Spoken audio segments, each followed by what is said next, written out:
Live from the nation's capital, the Larry King Show, America's favorite talk program. The Larry King Show comes to you via the Mutual Radio Network, providing you the opportunity to talk directly with Larry and his guests. We're taking your phone calls now at 703-685-2177. That's 703-685-2177. And now, Larry King. Thank you very much, Paul. From Hawaii to the Virgin Islands, from Canada to Mexico, this is the Larry King Show. Our special guest tonight is Richard Carpenter of the famed Carpenters singing group. He and the late sister Karen, with so many hits, 20 top hits, 12 top 10 singles, 3 number 1 singles, 12 gold singles, 3 gold albums, 5 platinum albums. 8 months ago, A&M released yesterday once more a collection of their greatest hits, and Richard is now working on a new album for A&M to be released this fall. Nancy Sinatra tomorrow night. Before we go to phone calls for Richard Carpenter, we're going to hear one of my favorite Carpenter songs to get us in a lively frame of mind.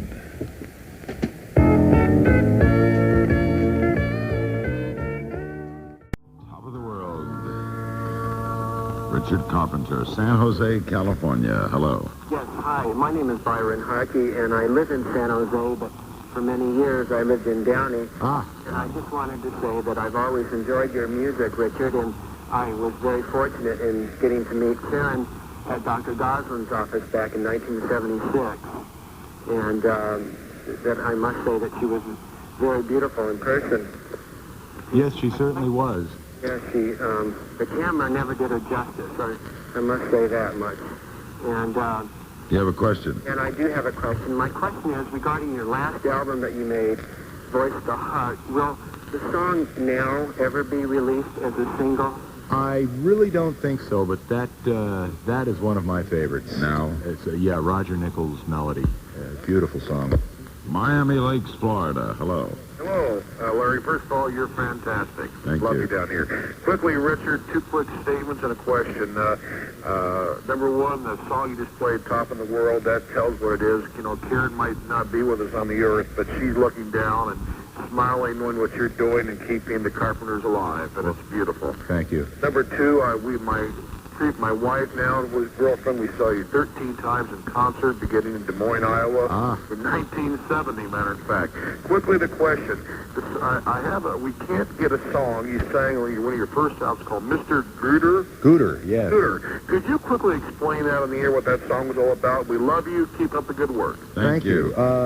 It was a tune that John and I wrote about a chap who we worked for when John and I were a piano banjo act in 1967 at Disneyland. And at the time, we didn't see eye to eye, and we wrote the tune. It was our version of a protest tune. And, of course, Mr. Gooder, as we've mellowed, we you worked for him at Disneyland. Yes. You worked at Disneyland, huh? Yes, we did. You got to keep that perpetual smile. And while we were singing, Yeah. yes. we worked on Main Street, USA at Coke Corner. We'll be back with Richard Carpenter of the Carpenters following these messages. Capital. Here again, Larry King. Our guest is Richard Carpenter on the Larry King Show, West Bloomfield, Michigan. Hello. Hi, Larry. Yeah. Just a couple comments and then a favor from you. I think the girl in Raiders of the Lost Ark looks like Karen a little bit and could play her in a movie. Yeah, what's her name? I think it's Karen Allen. Yeah, Right. Karen Allen. Okay. I just want to tell you, Larry, thank you so much for having Richard. My pleasure. So 2 great stars will not be forgotten. I love the Carpenters. I have the 69 through 73 Singles album. Karen and you are a big inspiration to me, and I was shocked when she died. And the song when she goes, so much of life ahead, and the song Only Just Begun Right. really gets to me. And Larry, if you could, during your Open Phone America, could you give your opinion of Eric Kipple? I love your show. Thanks a lot. Sure. Thank you. West Memphis, Tennessee. Hello. Hello, Larry. Yes. Thank you for having Richard on. I've got 3 questions. Go. What was February or March that Karen died? February 4th. Okay. And was she a bulimic? No, she was not. No. Good. Anorectic. I've got a song I wrote. How can I get it to you? You send it care of A&M Records, Hollywood, California. That's all you need. We go to St. Paul, Minnesota. Hello. Richard, I'd just like to say I love your music, and one thing I want to know, I've been a big fan. I never heard anything about your marriage. I'd like to know how you met your wife and when you got married. Got married in 1984. Mary was a secretary and is in a way. She works a lot with the Carpenters fan club, so she's keeping her typing chops up, and she loves it. How'd you meet? We met through an employee of mine. El Paso, Texas. Hello. Yes. What address do we write to get their cassettes and albums?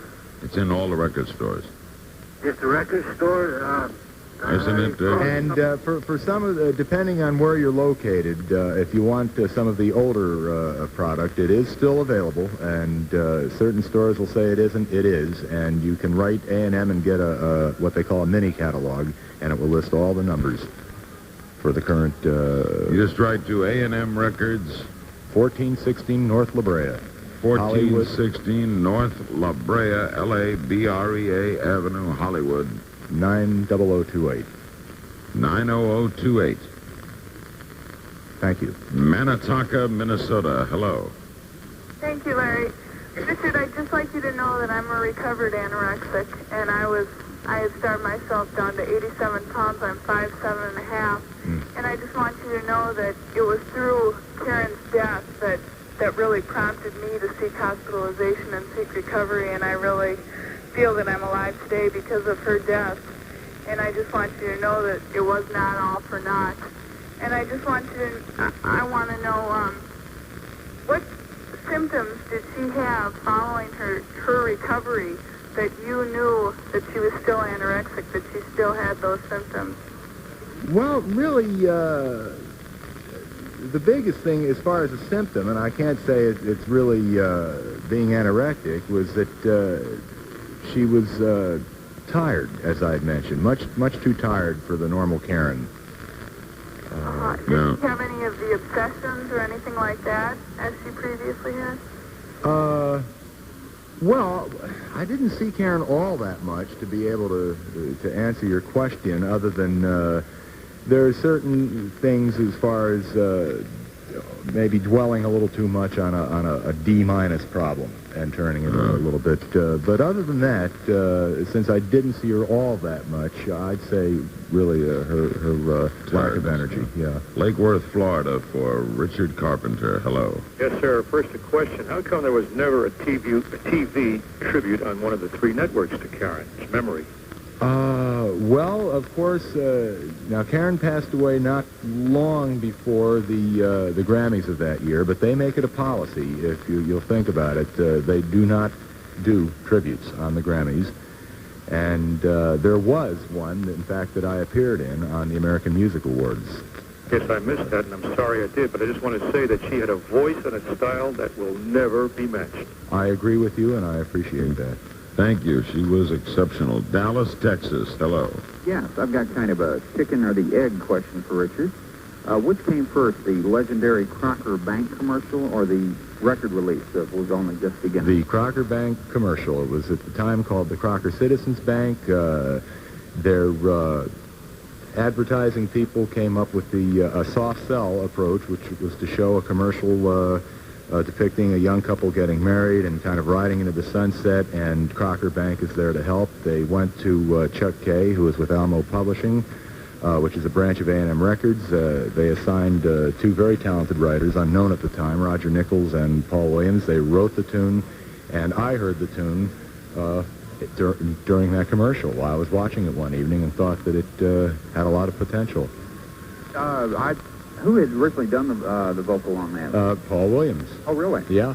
Okay, because I thought I had heard, maybe it was a later release, I'd seen it when I was going to film school, a 16-millimeter print of that commercial, and I thought it had Karen's voice on it, female voice. No, not to my knowledge. The actual commercial was Paul Williams.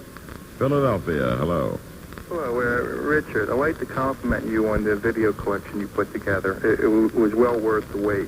Well, thank you very much. Yeah, the sounds and looks really great. Thank you. I urge every Carpenters fan to get one.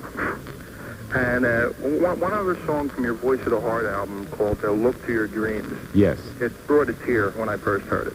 And I was hoping you put it out as a single. I really thought it would have done very well.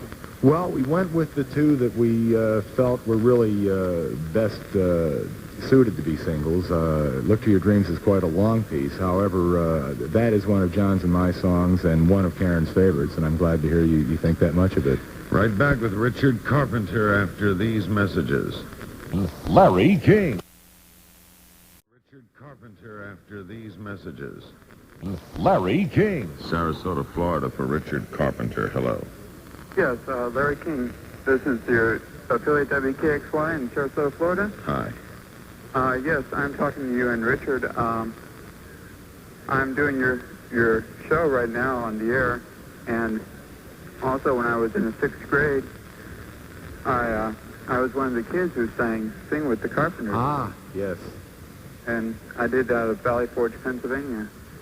Oh, Valley Forge, 1973. Right, 1973. Remember it well. Yeah, that was a fun engagement. We'd have, of course, Sing had the children's choir on it, and when we went on the road, we'd have Invite the kids to sing. of the different cities to come out and sing with us on the stage. Thank you. Livonia, Michigan. Hello. Good morning, Richard. Good morning. I'm calling to ask you, are you planning on recording with a young lady? Yeah, you going to use another girl singer? Probably on some of the cuts. Yeah, I'm doing quite a few leads myself, but I still love working with altos. You ain't going to find a voice like hers. No, and I'm not trying to. That would be unfair. But, yes, it would. Yucatan, Kansas. Hello. Richard, Hello. it's an honor to get to talk to you. I've been a fan of yours since I was 11. I can even tell you where I was the first time I ever heard Close to You. And I agree with you about Brooke Adams. I think she looks exactly like Karen. 2 quick questions, and then a more serious question. I wondered what your personal favorites are, and I wondered if the fan club is still going. Personal favorites, I'd say Close to You, Only Yesterday, Touch Me When We're Dancing, Superstar certainly is one of them, and many others. I like, well, just about everything we did. And the fan club is most certainly going. In fact, we're getting more members every day. Was any song popular you didn't expect to be popular? Top of the world. Really? You didn't? Believe it or not. And I was not alone. Karen and the record company, we thought it was a nice album cut. And, I mean, that... it was also a country hit, right? Right. That was one of our first clues that because the arrangement was kind of Lynn Anderson's, who did a very nice job. The arrangement was quite a bit like ours. It took off, went #1 country. And we just kept receiving request after request, and is there one you thought would be a major hit and wasn't? I thought that All You Get From Love Is a Love Song, which is another one that I think is particularly good, would do much better than it did, yes. One never knows. No, not in this business. Rochester, New York. Hello. Hello. Oh, hi, Larry. Hi, Richard. Hello. Yes, my question is, a couple years ago, I heard on Casey Kasem's Top 40 show that, What, sir? that you and Karen were supposed to perform with an orchestra, and something happened and they weren't going to let you, or something to that effect, and then they somehow changed their mind and they did let you go on. Could you elaborate on that?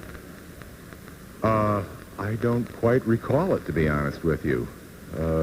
I don't know exactly what they were referring Sorry, to. I guess there may have been a... We'd have to check with Casey. This is the Larry King Show with Richard Carpenter. And we go to Detroit. Hello. Yes, Richard, it's a pleasure to talk to you. Thank you. You were the #1 fan of Karen, and I was #2.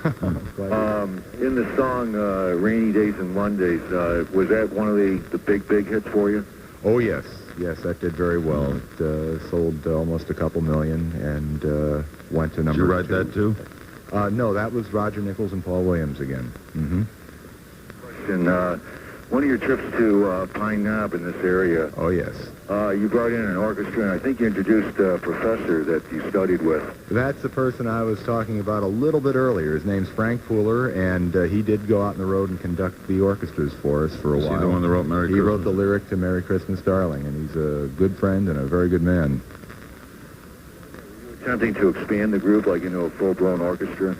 Well, I felt that we always wanted to make the live performances sound as much like the records as possible. And, of course, we did use strings and horns on the records, so we spent the extra bread and hired the orchestras where we could when we were out on the road.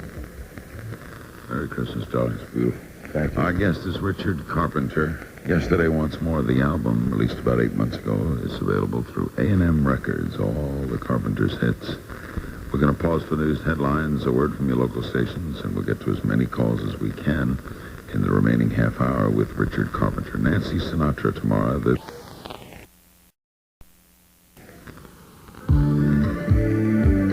Live from the nation's capital, this is the Larry King Show. Portions are played back in the Pacific time zone. Here again, the host of our program, Larry King. With Richard Carpenter, Stockton, California. Hello. Hi. First of all, I'd like to thank Richard for the many years of great music and listening pleasure that I got from their records. Thank you. And I'd like to know, the variety specials that you had on TV has some great stuff on it, and I'm thinking in particular music. That was our favorite. I was wondering, is there any way to get videos of that or some kind of recording? It's like music that's gone forever that I'd like to have. Not at the moment, no. Of course, it belongs, it's just, we're not allowed to make copies of that and send it out, and at this juncture, there are no plans to use any of that for a video, unfortunately, because I thought that was a very nice show. Minneapolis with Richard Carpenter. Hello. Hello? Yes. Hello. Oh, hi, Richard? Yes. I just wanted to ask you if Karen had a favorite song. One of them was a few. One was I Need to Be in Love. Another was Look to Your Dreams that we were talking about a little bit earlier. And the tune that John and I wrote for Karen's wedding called Because We Are in Love, which was on the Made in America album. Those were her three favorites. Okay, and I wanted to thank you, and I'm glad to hear you have another album coming out so I have something to listen to. I don't like rock. Thank you. Well, thank you. Chicago for Richard Carpenter. Hello. Yes, hello, Richard. Hello. Yeah, how you doing? Very well, thank you. Karen, she had one of the most distinctive and probably the purest sounding voices I've ever heard as a musician, and as a pianist, I would have loved to back her up. My question is, what were some of her favorite singers or influences? Well, Mary Ford, of the great duo Les Paul and Mary Ford, Patti Page, Dionne Warwick, Ella Fitzgerald, and in the male department, Matt Monroe, Perry Como, Nilsson, and quite a few others. All very good choices, I might add. The best part of the Christmas season is listening to her songs put on the radio. I beg your pardon? The best part of Christmas season is listening to the Christmas. Oh, Yeah. We've put a lot into those Christmas albums. And... Utica, New York. Hello. Hi, Richard. Hello. I just wanted to say that I have been a fan ever since the beginning, and I guess I really just wanted to call you and thank you for all that you and Karen have given us. And I did want to ask if you and Mary are planning on having a family. Yes.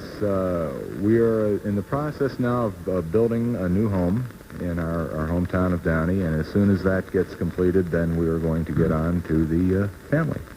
Thank you. Chicago with Richard Carpenter. Hello. Hello, Richard. Hello. My name is Lori. I met you in, I think it was 75. I had met you and Karen backstage at the Erie Crown Theater at McCormick Place. In Chicago, yes. And I thought you two are the most talented singers and musicians that I'd ever seen. And I took up the drums when I was 17 and a half years old, and I'm still playing them. It's 11 and a half years now because I just love Karen. She was just so good and so talented. She certainly was, of course, a fabulous singer, but we were also mentioning that she drummed very well, and as a result... She could have drummed with a rock band, like, I mean, she could have played drums on studio albums, do you think? Oh, yeah. Karen had a great time and a lot of talent in that area, and I think a lot of ladies did take up the drums as a result of Karen playing them. Thank you. Thank you. Mesa, Arizona. Hello. Yes. Yes, go ahead. Go ahead. Okay, this is Danny Adams in Mesa, Arizona. Hello. And I want to tell Richard what a super guy he is. Well, I appreciate that. Love Karen. And also, how would we have an opportunity to meet Richard in person? Well, he'd have to be playing somewhere near you in concert. You have to check concert dates. San Angelo, Texas. Hello. Hi, Larry. Hi, Richard. Hello. Hi. I recall several years ago on This Is Your Life. Oh, yes. I wanted to know if Ralph Edwards really pulled that off on you, too, or were you just taken aback? Oh, no. He pulled it off all right. Where'd you think you were going? It was the end of our first really successful year with A&M, and the ruse was that they were going to throw us a big Christmas party. That's right around when that was taped, This Is Your Life, and they asked us to dress up and meet them at A&M Studios, and then once we got in there, Herbie was saying that before that they were going to do this like a documentary on A&M, and they were going to just listen to one of our new recordings, and then, of course, Ralph Edwards walked into the studio, and Karen, of course, was mighty young at the time, and she didn't even, it had just come back on, This Is Your Life, and she didn't even, she was doubly surprised, because, of course, she was wondering who it was, and then she'd never heard of This Is Your Life. But that was a nice surprise. Maplewood, Minnesota. Hello. Hi, Richard. Hello. Hi, I'd like to know why Karen didn't make her anorexia public when she would have gotten so much support. Well, to be quite frank, there were many years when Karen really believed she was not anorectic. And, of course, there were people who thought she was, and they'd ask her, and she'd say, I'm not. No. And I really believe that she did believe it. Many deny it. And yes, they do, and Karen was, by the way, planning on making it public and saying that, of course, that she'd fought it and then bringing it to the public attention. Kansas City, hello. Yes, Richard, I've got a question for you. Uh-huh. Are you still a Baldwin artist, or I'm a paid by the Baldwin Piano Company at one time? Oh, I'm a Baldwin artist, yes. Okay, you still use the Baldwin exclusively? Yes, I do. Okay, you just settled the argument. A friend of mine said, no, it's Steinway. I said, well, I don't know. Well, they both make great pianos, but Sure for enough. years I've been a Baldwin artist, yes. Tampa, Florida, hello. Hi, how are you? Hi. Listen, I want to tell you something. Richard? Hello? Yeah, Richard. Yes? I want to tell you something. I like all the Carpenter songs that I heard, and I really cried when she died. Yes. And I cried all along, and I think that she was one of the best singers I ever was. She certainly was. I think it was unique. Thank you. We'll be right back Thank you with very Richard much. Carpenter. The memory never dies after these messages. Larry.